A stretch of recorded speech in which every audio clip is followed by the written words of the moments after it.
नमस्कार विद्यार्थी मित्रों, पोयम नंबर 5 दोहे।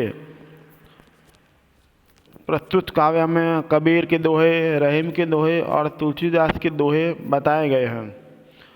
तो कबीर के दोहे और रहीम के दोहे पूर्ण हो गया। अब आते हैं तुलसीदास के दोहे।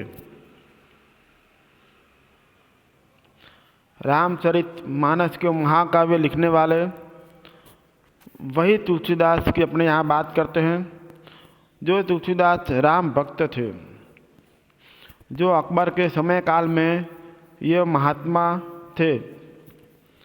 तुलसीदास के यहाँ पर दो दोहे दिए हुए हैं। आवत हिय हर्षे नहीं, नैनन नहीं स्नेह, तुलसी वहाँ न जाइए, कंसन बरसे मेघ। तुलसीदास जी बोलते हैं, जहाँ पर जिस घर में लोगों का हृदय तुम्हें आया हुआ देखकर हर्षित न हो, अरे तुम मेहमान तरीके जाओ और उनके मन में प्रसन्नता न हो, ऐसे घर में जाना नहीं चाहिए। जिसकी आंखों में स्नेह न हो, उस घर में कभी मत जाइए, भले ही वहाँ सोना क्यों न बरसता हो। तुलसीदास जी कहते हैं, अपने मित्रों में या रिश्तेदारों में अपने प्रति प्रेम भाव न हो और वो आगे वाला अभिमान में जी रहा हो, तो ऐसे घर में कभी नहीं जाना चाहिए। भगवान कृष्ण ने भी दुर्योधन ने आमंत्रण दिया, लेकिन दुर्योधन के मन में कपट भाव था, तो वह दुर्योधन के वह खाना नहीं खाए और सामान्य विदुर के वहाँ भोजन किए। तो भगवान कृष्ण ने भी ऐसा किया। जहाँ प्रेम होता है वहाँ पर भगवान भी चले जाते हैं। भगवान राम ने सबरी के झूठे बेर भी खाए।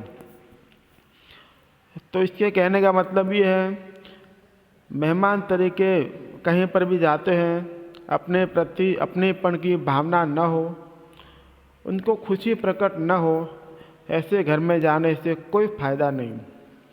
भले ही वो महल में रहता हो, भले ही वो सोना बरसता हो। दूसरा नंबर के दोहे,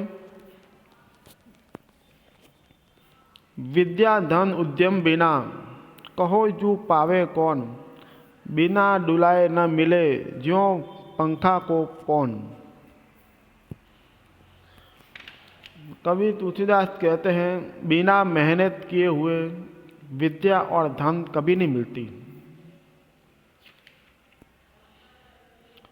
मेहनत के बिना जीवन में कुछ पा नहीं सकते।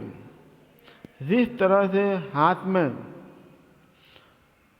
पंखा लिया हो, अब पंखा हाथ से हिलाए बिना पंखे की हवा भी नहीं मिलती। उसमें भी पंखा घुमाना पड़ता है हाथ से, तभी हवा मिलती है, भले ही पंखा हाथ में हो। तो कवि का कहना है, तुलसीदास जी कहते हैं कि विद्या अथवा धन प्राप्त करना हो तो मेहनत करना बहुत ज़रूरी है। मेहनत के बिना कुछ भी मिलता नहीं है। तो कवि यहाँ पर एक मेहनत के बल पर जोर दिया गया है। और कवि यहाँ पर भी बोलते हैं, जो लोग अभिमानी हो, स्वार्थ की भावना हो और जहाँ पर प्रेम की भावना, अपने प्रति अपनेपन की भावना न हो, ऐसे घर में जाना नहीं चाहिए। तो इस तरह से ये दोहे अपने यहाँ पर कबीर के दोहे, रहीम के दोहे और तुलसीदास के दोहे पूर्ण होता है।